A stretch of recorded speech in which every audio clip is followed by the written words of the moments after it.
고린도 교회를 좀 이해하기 위해서는 그 당시 문화라든지 사상이라든지 이런 것을 좀 알 필요가 있습니다. 사람들도 어떤 사람을 알기 위해서는 저 사람의 성장 배경이 어떤가. 보통 사람 같으면 어떤 말에 대해서 과민한 반응을 하지 않는데 어떤 사람이 특별히 과민하게 반응하고 이렇다면 저 사람의 과거에 그 부분에 대해서 상처가 있는 건 아닌가. 한 번쯤 그 성장 과정 또 집안 환경을 알면 좀 이해하기가 쉽습니다.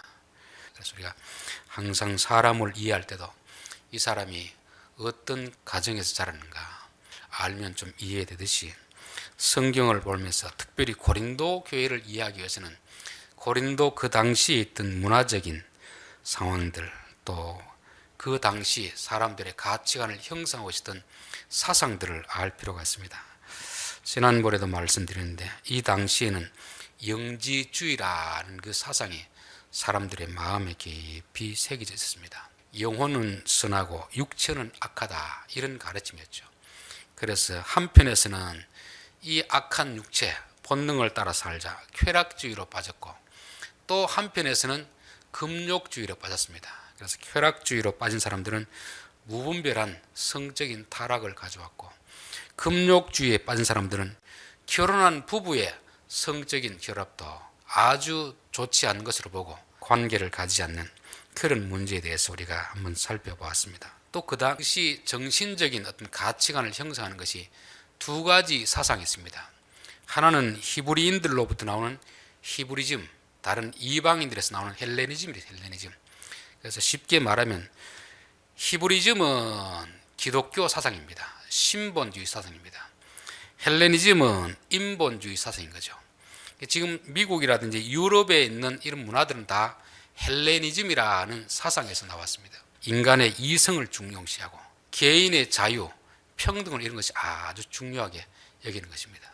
그러나 히브리즘, 유대인의 사고방식에서는 신본주의이기 때문에 개인의 자유, 평등보다는 하나님의 권위, 하나님의 질서를 소중히 여깁니다. 그리고 또 개인보다는 공동체를 소중히 여기는 이런 가치관입니다. 그러니까 헬레니즘하고 히브리즘은 완전히 다른 거죠. 오늘날 말하면 교회 안에서 하나님의 가르침과 세상의 가르침은 완전히 다르다는 것입니다. 그런데 우리나라는 기독교가 미국으로부터 들어왔기 때문에 복음은 유대인들의 사고방식 틀 위에서 복음이 세워졌는데 미국은 가치관이 헬레니즘이거든요. 개인주의 사상이 팽배한 그런 곳에다가 복음을 담아 놓으니까 일부는 성경을 따라가는 게 있고 일부는 개인적 가치관, 자유, 평등을 소중히 여기는 이런 문화가 뒤죽박죽되어 있다 보니까 참 우리 한국 기독교는 애매한 그런 형태인 것입니다. 성경이 말하는 히브리인 사고방식에서 성경을 이해해야 되는데 성경은 히브리인 사고방식이 기록되어 있는데 우리는 미국으로부터 기독교를 받았기 때문에 공동체보다는 개인주의 성향이 아주 강합니다. 교회 안에서 예수 믿는 것도 내가 믿었느냐 안 믿었느냐 이걸 자꾸 따지는 거잖아요. 우리 교회는 어떠냐 다른 교회는 상관하지 않습니다. 개교회주의 이런 것들이 결국은 우리가 받아들이는 복음의 뿌리가 미국에서 왔기 때문에 그런 것입니다. 그래서 우리는 미국에서 온 것 좋은 것은 받아들여야 됩니다. 그러나 성경과 조금 배치되는 것들은 우리가 배격하고 성경을 통해서 배워 나가야 됩니다. 이 고린도 교회가 전형적인 그런 문제거든요. 이 고린도 교회의 사도 바울이 복음을 전했을 때 이 복음은 히브리인의 사고방식으로서 설명할 수 있는데 이들의 사고방식은 뭐냐면 헬레니즘입니다. 이방인의 사고방식이니까 교회 안에 들어왔으면 이 생각 자체가 바뀌어야 되는데 안 바뀌니까 그 사고방식 가지고 교회 신앙생활하니까 계속 문제가 일어나는 것입니다. 그래서 우리가 고린도 교회에 일어나는 문제를 보면 이 사람들은 여전히 세상적 가치관을 가지고 그대로 교회에 들어왔구나, 교회에 들어와서 바뀌지 않구나를 알 수 있는 것이고 또 사도 바울이 이들에게 권면하는 내용을 보면은 히브리인의 사고방식을 가지고 계속 권면하는 것입니다. 성경의 어떤 신학이라는 것은 세상적 가치관을 가지고는 설명이 안 되는 것을 말씀하고 있습니다. 자, 오늘은 이제 결혼한 사람들, 결혼했는데 이혼을 앞두고 있는 사람들, 또 이혼한 사람들에게 어떤 가르침을 주는가를 말씀하고 있습니다. 교인들 중에서도 보면 이혼을 한 사람도 있고 이혼을 해야 될 사람도 있고 앞으로 이혼을 하려고 하는 사람도 있고 이런 문제로 사도 바울에게 질문을 했고 거기에 대한 답변을 하고 있는 것입니다. 자, 결혼한 자들에게 내가 명하노니 명하는 자는 내가 아니요 주시라. 자, 요 질문에 대한 대답을 하면서 사도 바울이 지금 말하고 있지만 이 명하는 자는 내가 아니고 누구라는 겁니까? 주님이 말씀하신다. 그렇게 하고 있습니다. 왜 그러냐면은 사도 바울이 지금 자기 개인의 생각을 가지고 말하는 게 아니고 예수님이 하신 말씀을 그대로 전달하는 거기 때문에 비록 내가 너희들에게 답장을 하고 있지만 이건 내 의견이 아니고 주님이 하신 말씀이다. 그렇게 하는 것입니다. 교회 안에도 보면 이제 목회자가 성경을 해석할 때 사람의 소리로 듣는 사람들이 있습니다. 그리고 나는 직통 계시를 받아야 되겠다. 하나님 앞에 친히 음성을 들어야 되겠다. 그런 분들이 있습니다. 참 그런 거 듣는 건 아주 귀한 일입니다. 그러나 그것은 모든 사람에게 주어지는 것이 아니고 매번 주어지는 것이 아닙니다. 아주 특별한 경우야. 특별한 사람에게 주어지는 것이고 그거를 또 들었다고 해서 믿음이 좋다는 건 아닙니다. 하나님이 일반적으로 주신 성경 말씀, 이게 다 하나님 주신 말씀인데 이거를 이해하지 못하니까 특별한 방식으로 주는 것입니다. 그래서 오늘날 우리들은 성경을 읽으면서 이게 하나님이 기록하셨고 하나님이 우리에게 주시는 말씀이구나 들을 수 있는 그런 믿음이 있어야 됩니다. 또 설교를 들으면서도 물론 목회자가 설교를 하면서 자기 개인의 이야기를 할 수도 있습니다. 성경을 읽고 성경을 해석해서 한 설교라면 하나님이 우리에게 주시는 말씀이다. 그렇게 들을 수 있어야 되는 것입니다. 데살로니가 전서 2장 13절에 이러므로 우리가 하나님께 끊임없이 감사함은 너희가 우리에게 들은 하나님의 말씀을 받을 때 사람의 말로 받지 아니하고 하나님의 말씀으로 받음이니 진실로 그라도다. 이 말씀이 또한 너희 믿는 자 가운데서 역사하느니라. 설교를 들을 때 사람의 말로 들으면 사람의 말로밖에 역사하지 않습니다. 그러나 하나님의 말씀으로 들으면 하나님이 역사하신다는 것을 우리에게 가르쳐 주고 있습니다. 여러분이 성경을 읽을 때나 설교를 들을 때 하나님이 오늘 목회자를 통해서 내게 말씀하신다. 이런 믿음으로 들으면 하나님이 우리에게 그렇게 역사한다는 것입니다. 그래서 사도 바울은 내가 너희들에게 쓰는 편지, 답은 내 개인적인 생각을 말하는 게 아니고 하나님의 말씀을 하는 것이니까 하나님의 말씀으로 들으라 그렇게 하고 있습니다. 자, 결혼한 자들에게 내가 명하노니 여자는 남편에게서 갈리지 말고. 자, 결혼을 했으면 어떻게 하는 겁니까? 결혼을 했으면 이혼하지 말라는 거예요. 이혼하지 말라는 것입니다. 결혼에 대한 생각도 세상 사람들이 가지는 사고방식하고 교회가 가지는 사고방식, 성경이 가르치는 사고방식은 틀립니다. 또 미국 사람들이 가지는 사고방식하고 한국 사람들이 가지는 사고방식이 틀립니다. 미국 사람들은 뭘 강조한다고 했습니까? 자유, 평등을 강조하거든요. 그러니까 개인주의잖아요. 개인주의. 결혼할 때도 이야기를 들어보면 내가 좋아하니까 결혼합니다. 내가 사랑하니까 결혼합니다. 결국 주체가 누가 됩니까? 내가 되잖아요. 그런데 문제는 살다가 내가 싫으면 언제든지 헤어질 수 있다는 것을 말씀하고 있습니다. 그러나 성경의 가르침은 결혼을 우리에게 그렇게 말씀하지 않습니다. 창세기 2장에 보면 하나님이 그 여자를 아담에게 인도하시니 하나님이 아내를 남편에게 데리고 온 것입니다. 그리고 둘이서 한 몸이 될지라 그렇게 하고 있습니다. 즉 결혼이라는 것은 물론 둘이서 좋아야 되지만 기독교인의 사고방식이 봤을 때는 내가 누군가 결혼했을 때는 어떤 방식으로 만났든지 하나님이 내게 허락하신 배우자다 그런 생각을 가지고 있어야 됩니다.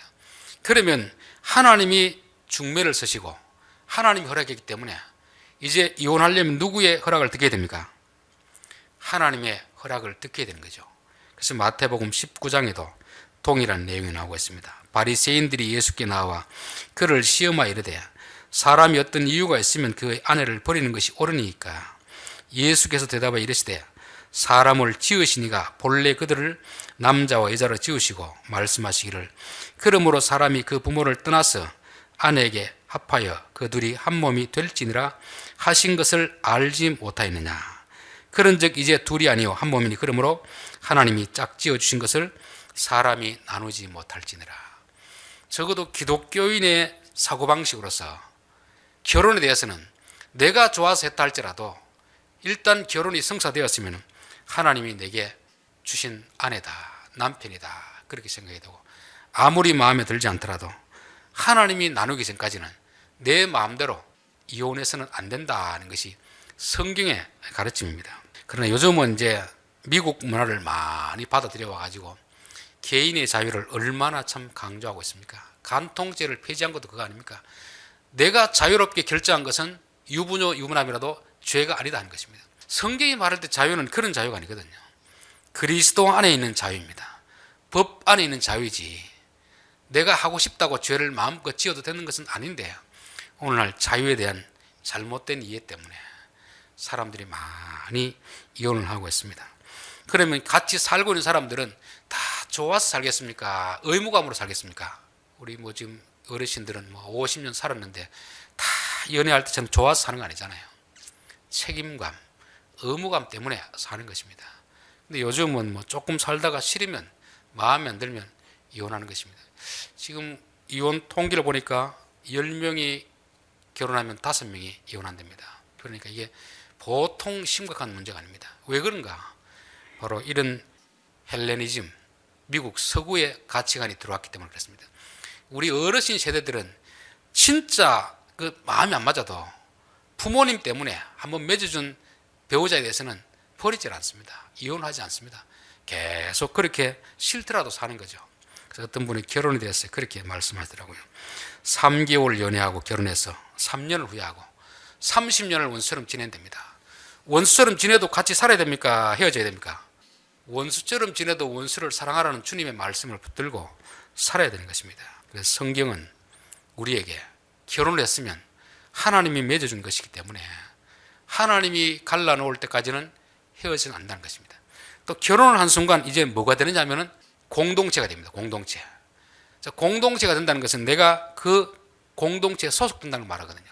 그럼 그 공동체의 권위 아래에 들어가는 것입니다. 질서 안에 들어가는 것입니다. 그래서 아내들아 남편에게 복종하라. 결혼하기 전까지는 한 개인으로서 자기 마음대로 살면 됩니다. 일단 결혼을 했으면 그 가정에 소속되는 것이고 그 남편의 권위에 복종해야 되는 것입니다. 그 권위에 복종하지 않고 자기 마음대로 하고 싶으면 결혼하면 안 됩니다. 또 남자도 결혼을 했으면 아내를 책임져야 됩니다. 남편들아 아내를 예수님이 교회를 위해서 자기 목숨을 바친 것 같이 사랑하라는 말이잖아요. 그래서 결혼이라는 것은 둘이 좋아서 하고 하는 게 아닙니다. 하나님의 계획 안에서 하는 것이고 그때부터 공동체로서 하나가 되는 것입니다.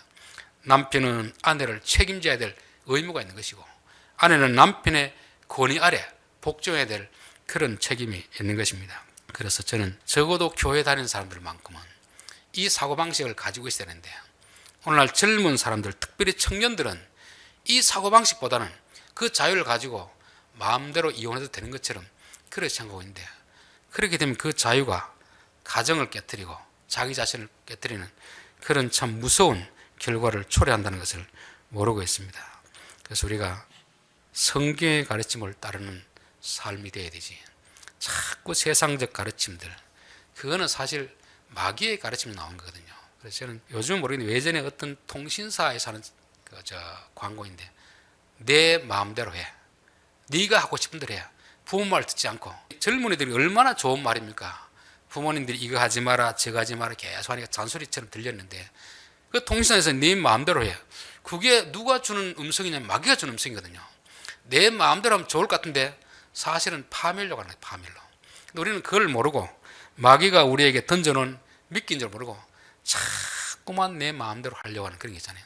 인간의 본성은 악하기 때문에 마음대로 하라고 두면은 선을 행하는 게 아니고 악을 행할 수밖에 없는 것입니다.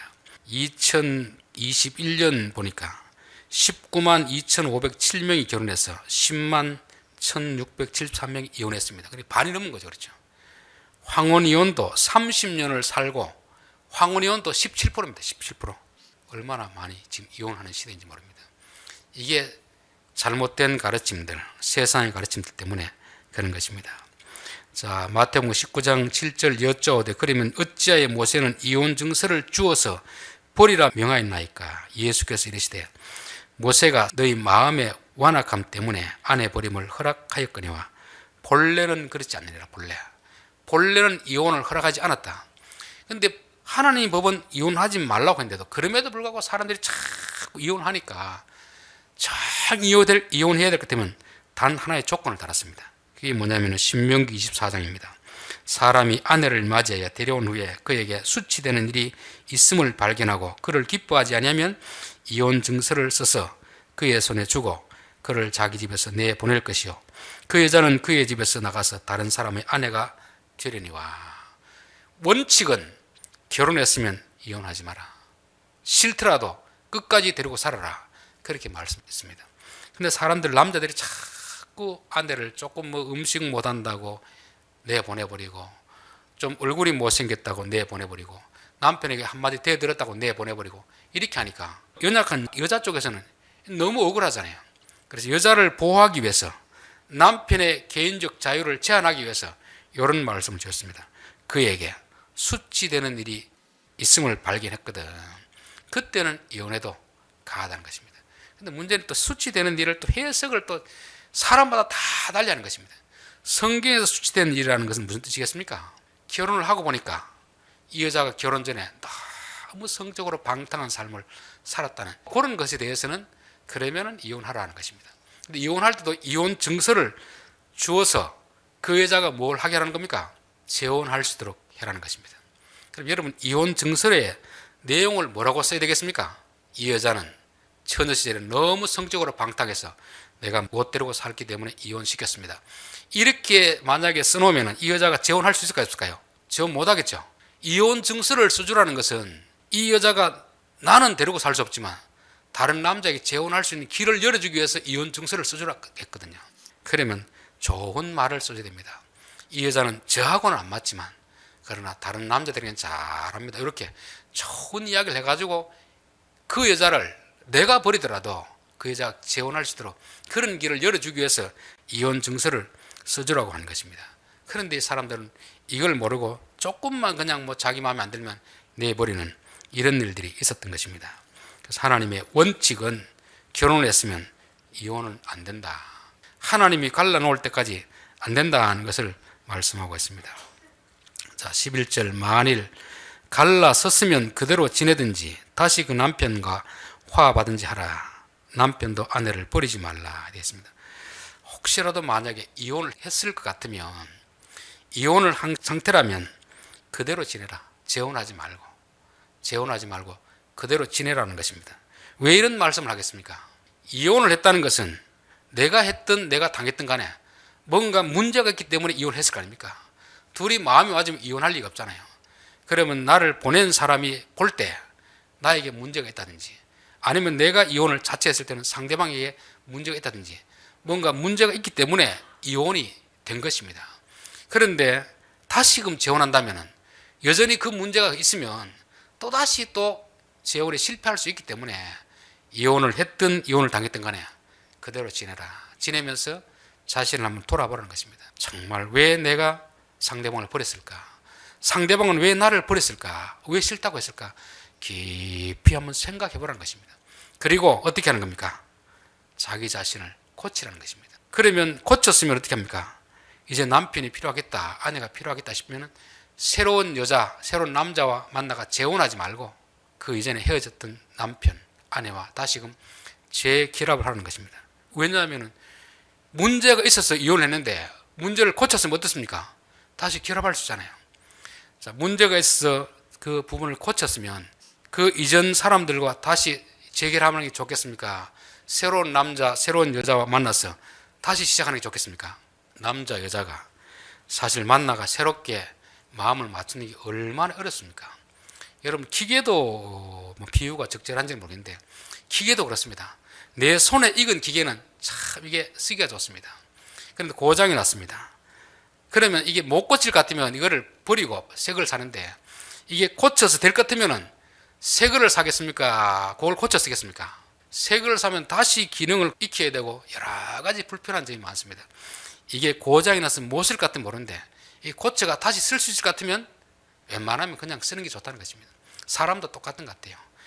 둘이서 살다가 뭔가 마음이 안 맞아 헤어졌으면 왜 마음이 안 맞았는지 깊이 생각해보고 그 문제가 해결됐으면 재결합하면 되는 거지, 왜 다시 또 새롭게 재혼하려고 하느냐, 그것을 말씀하고 있는 것입니다. 저는 이걸 보면서 무슨 생각이 들었냐면 수가성 우물가 여인이 생각났습니다.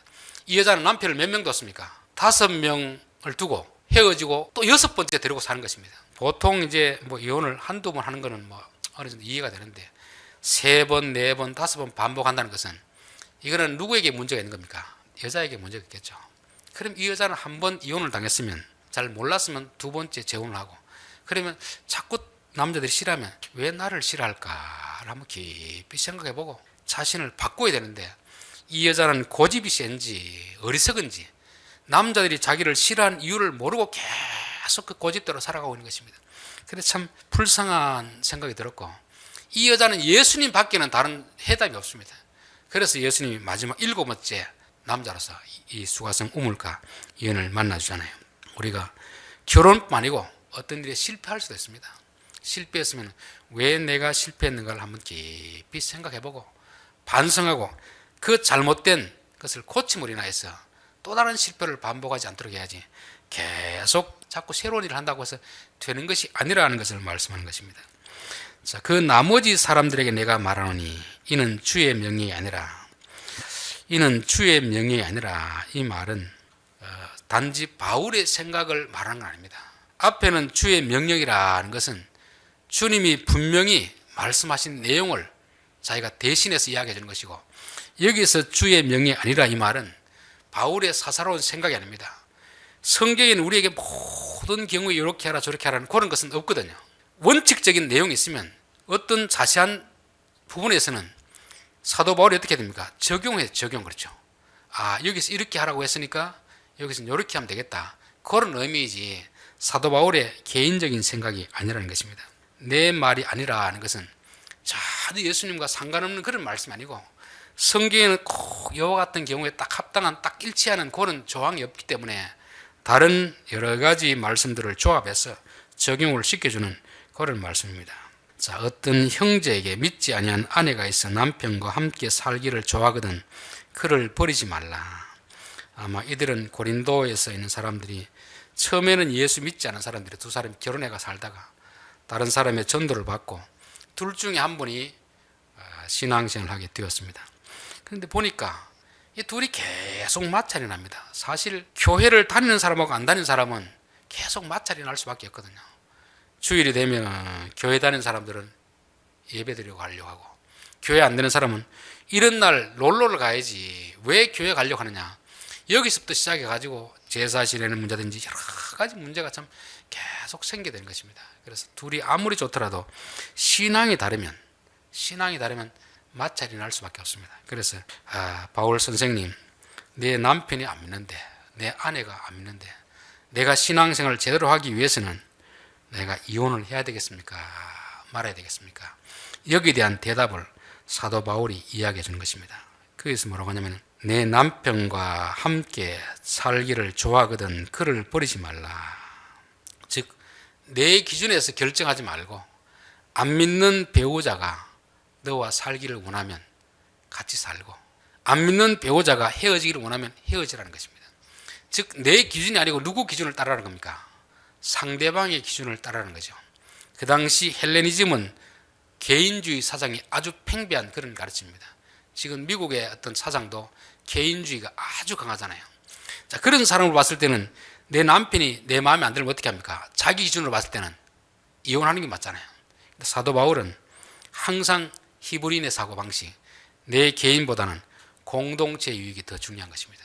그래서 내가 비록 싫더라도, 내 마음에 안 들더라도, 안 믿는 남편이라 하더라도, 안 믿는 아내라 할지라도 나와 살기를 원하면 이혼하지 말고 같이 살아주라는 것입니다. 즉, 어떤 일을 결정할 때 내가 중심에 서지 말고 상대방의 유익을 구하라는 것입니다. 그래서 고린도전서 10장 23절에 보면은 모든 것이 가하나 모든 것이 유익한 것은 아니요 모든 것이 가하나 모든 것이 덕을 세우는 것은 아니니 누구든지 자기의 유익을 구하지 말고 남의 유익을 구하라. 이것은 꼭 결혼이나 이혼에 대한 문제뿐 아니고 모든 일을 결정할 때 내가 하고 싶은 대로 하지 말고 상대방이 원하는 대로 해주라는 것입니다. 이게 예수님이 우리에게 가르치신 그 말씀이잖아요. 그러면서 마태복음 16장 24절에 보면은 이에 예수께서 제자들에게 이르시되 누구든지 나를 따라오려거든 자기를 부인하고 자기 십자가를 지고 나를 따라오거라 했습니다. 즉, 기독교는 공동체를 중심에 해서 살아가는 조직이 바로 기독교입니다. 근데 세상 이방 문화는 자기 중심. 상대방이 결혼해 살다가도 내게 유익이 안 되면, 나와 생각이 다르면 이혼해 버리는 것입니다. 그래서 적어도 교회 다니는 사람이라고 한다면, 비록 상대방이 신앙이 없다 하더라도, 비록 내가 마음에 안 들더라도 상대방이 살기를 원하면 상대방의 유익을 위해 가지고 내가 희생하고 내가 손해를 보는 그런 쪽을 선택해야 됩니다. 우리 성도들은 항상 어떤 문제가 생길 때 내 이익, 내가 손해 안 보려고 하다 보니까 문제가 생기잖아요. 내가 손해 보려고 하면 무슨 문제가 생겼습니까? 내 생각을 내려놓는데 다른 사람의 의견을 존중해주면 문제가 생길 일이 없잖아요. 그래서 저는 꼭 이 결혼이나 이혼의 뿐만 아니고 모든 일을 결정할 때 내 주장, 내 뜻대로 하려고 하지 말고 다른 사람들이 무슨 말을 하는가, 다른 사람 뜻이 무엇인가, 공동체에 어떤 것이 유익할까, 비록 내게 손해가 될지라도 공동체에 유익이 되면 그 길을 가는 것이 히브리인의 사고방식이고 성경이 우리에게 가르치는 그런 말씀입니다. 15절 혹 믿지 아니하는 자가 갈리거든 갈리게 하라. 안 믿는 남편인 아내가 같이 살기를 원하면 내가 힘들어도 같이 살아주라는 것입니다. 안 믿는 남편이 더 이상 살기를 원치 않으면, 같이 못 살겠다면 구태여 매달리지 말고 이혼해 주라는 것입니다. 이것도 결국 내 형편이 아니고 누구 형편 따라 하는 겁니까? 상대방의 입장에서 하는 거잖아요. 지금이야 뭐 이혼이 쉽지만 이 당시 여자들이 이혼하면 어떻게 되겠습니까? 살아갈 일이 막막하잖아요. 지금 우리 위에 어르신 세대들도, 특별히 여자분들은 이혼하고 싶어도 이혼하지 못한 이유가 왜 그렇죠? 그 당시 문화 속에서는 여자가 이혼당하면 살아갈 일이 막막한 것입니다. 그렇기 때문에 먹고 살기 위해서 억지로 마음에 안 들도록 참고 살았잖아요. 성경에 나온 이 당시는 2000년의 상황인데, 만약 여자가 이혼을 하게 되면 어떻게 되겠습니까? 살아갈 일이 막막한 거죠. 그렇지만 안 믿는 남편이 이혼을 원하거든 구차하게 매달리지 말고 이혼하라는 것입니다. 누가 책임진다는 겁니까? 그러면 하나님이 책임진다는 것을 말씀하고 있습니다. 하나님의 믿음을 가지고 내가 싫더라도 상대방이 살기를 원하면 내가 살아주고, 상대방이 헤어지자고 하면 구차하게 매달리지 말고 이혼해주라. 그러면 내가 너를 책임지겠다. 그런 것을 말씀하고 있습니다. 자, 14절 믿지 아니하는 남편이 아내로 말미암아 거룩하게 되고 믿지 아니하는 아내가 남편으로 말미암아 거룩하게 되나니 그렇지 아니하면 너희 자손도 깨끗하지 못하리라. 구원관이라는 것도 구약 성경의 구원관은 개인의 구원이 아닙니다. 공동체의 구원, 공동체. 이스라엘에 속해 있으면, 아브라함의 자손이면 구원이 이루어지는 것입니다. 그러나 신약에 오면서 이 복음이 이제 로마인들에게, 헬라인들에게 복음을 전하다 보니까 꼭 개인 구원을 말하는 것 같은데, 사실은 개인 구원도 구원이지만 공동체의 구원을 성경은 말씀하고 있습니다. 물론 그렇다고 뭐 남편이 믿는데 아내가 저절로 그냥 같이 되는 건 아닙니다. 하나님이 한 가정에 누구를 믿게 하셨으면 하나님의 계획 속에 누구까지 있습니까? 남편, 자녀까지 다 믿게 하시겠다는 하나님의 계획이 있는 것입니다. 그래서 구약 성경에 보면은 롯을 구원해 줄 때도 보면은 롯에 속한 자, 딸 사위까지 다 구원해 주려는 것이 하나님의 계획인 것입니다. 여리고성 기생 라합을 구원할 때도 그의 가족들까지 다 구원해 주는 것이 하나님의 구원 계획이거든요. 이게 유대 방식의 구원입니다. 그래서 저는 우리 성도들의 가정을 보면 그렇게 생각합니다. 아내가 먼저 믿든지 자식이 믿든지, 그럴 때 지금 당장은 다른 사람이 안 믿더라도 하나님 이 가정에 이 사람을 통해서 가정을 구원하시겠다는 계획이 있구나, 그렇게 믿습니다. 그렇기 때문에 항상 안 믿는 남편들, 자녀를 위해서 하나님 저를 이 가정에 보내셨다면 저를 통해서 안 믿는 남편도 자녀들도 구원할 계획이 있음을 믿습니다. 그 믿음을 가지고 계속 기도하는 것입니다. 그래 되면 때가 되면 하나님께서 남편 때문에 안 믿는 아내를 믿게 하고 아내 때문에 안 믿는 남편을 믿게 하는 것이 하나님의 계획이라는 것을 말씀하고 있습니다. 자, 결론입니다. 오늘은 이혼에 대해서 한번 말씀을 드렸습니다. 오늘 세상 가르침이 자유, 평등, 인권을 강조하기 때문에 참 결혼해서 자기 마음에 조금만 안 들면 너무 이혼하는 경우가 참 많이 있습니다. 그래서 10명이 결혼하면 5명이 이혼하는 이런 시대가 되고 있습니다. 그러다 보니까 가정이 다 무너져 버린 거죠. 가정이 건강하지 못하니까 사회가 건강하지 않는 것입니다. 이런 시대 속에서 적어도 예수 믿는 사람들은 세상 가르침이 아니고 하나님의 가르침을 받아들여야 됩니다. 내가 사랑해서 결혼했든 사랑하지 않는데 억지로 했든 간에 결혼했으면 하나님께서 맺어주신 부부다 생각하고 하나님이 갈라놓을 때까지는 헤어지지 않겠다. 끝까지 같이 살겠다 하는 것입니다. 혹시라도 이혼한 사람이 있으면 다시 재혼하지 말고 혼자 지내면서 왜 내가 이혼을 당했을까? 내가 왜 이혼을 했을까? 내가 결혼하는데 부적격한 면이 어떤 면이 있을까? 자신을 돌아보고 그리고 잘못된 것을 고치고 정 결혼을 할 것 같으면 이전에 헤어진 사람과 결혼해서 다시금 재결합하라는 그런 말씀을 가지고 있습니다. 그리고 이혼을 결심한 사람들, 신앙이 맞지 않아서 결심하고 있는 사람들이라면 비록 싫더라도 신앙이 다르더라도 상대방이 같이 살기를 원하면 같이 살아주고 상대방이 헤어지기를 원하면 헤어져 주라는 것입니다. 내 입장이 아니고 상대방의 입장에서 내 유익이 아니고 상대방의 유익을 생각하고 내 개인보다는 공동체를 생각하고 가정을 먼저 생각하는 것이 성경의 가르침입니다. 왜냐하면 하나님의 구원은 한 사람을 믿게 했으면 그 안 믿는 사람도 구원해 주시겠다는 하나님의 계획이 있기 때문에 그렇습니다. 지금 당장은 나만 믿고 다른 사람 안 믿을지 몰라도 하나님의 계획 속에는 사도행전 16장에 나오잖아요. 주 예수를 믿으라. 그리하면 너와 내 집이 구원을 받으리라.